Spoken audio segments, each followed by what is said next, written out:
Chueca, ese barrio del centro de Madrid, que ha sufrido una transformación importantísima en los últimos 30 años. It was amazing, I mean, the whole thing, the music, you would have people playing live in almost every bar.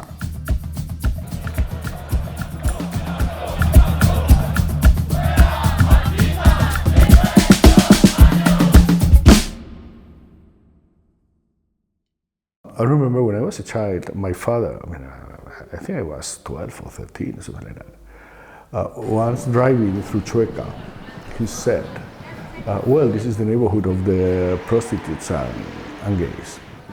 And so I said, well, check.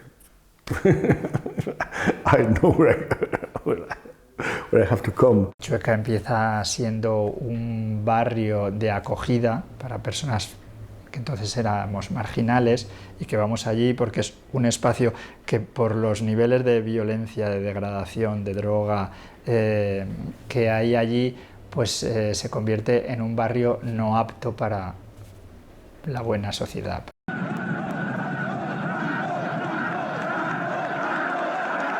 My grandfather was a personal friend of Franco. He was with him at the army and all those things. So you can imagine the kind of family I had. So being a gay, imagine, I mean, it was completely impossible for me. I never outed.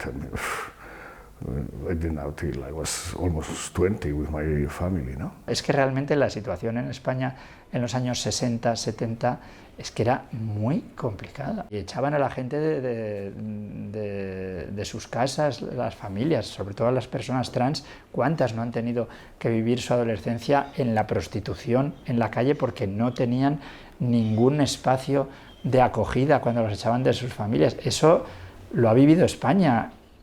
I came here in 77, and you must remember that that time it was about 3 years after Franco's death, and the town was just blooming.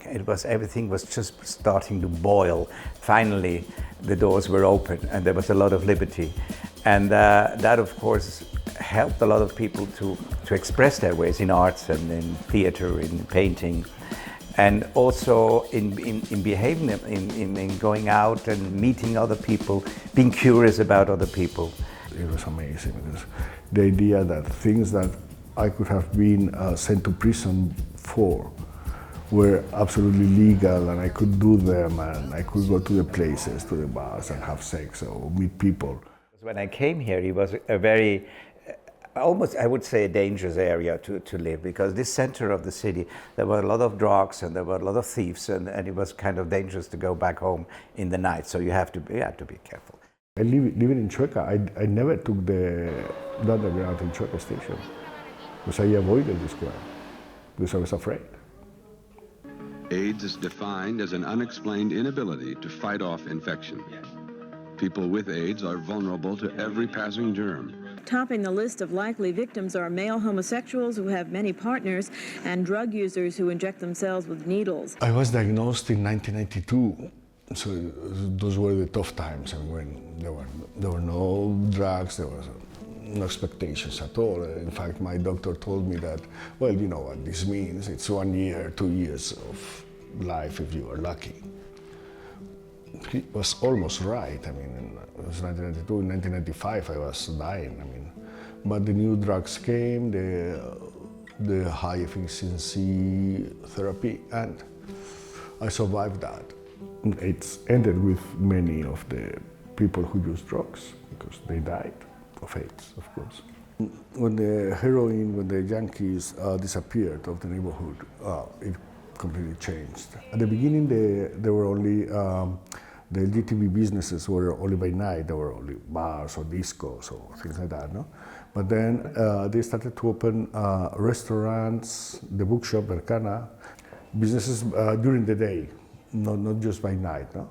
Then with the time, it started to grow like a whole community here, which is something that grows. You cannot do it. It just happens.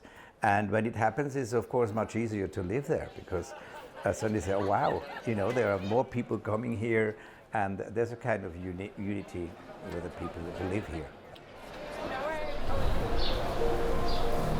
Chueca es un poco el símbolo de lo que ha pasado en España con respecto a la diversidad sexual en las últimas décadas. The big thing that has changed in the last 4 or 5 years in Spain. You could be homophobic, but you wouldn't say it proudly. And now they say it proudly again. And when you start to be proud of being homophobic, the next thing is that you're going to be aggressive. I'm kind of getting a little bit scared about what's happening in the world in this respect. And I think we have to be careful to keep that up, to keep that tolerance up.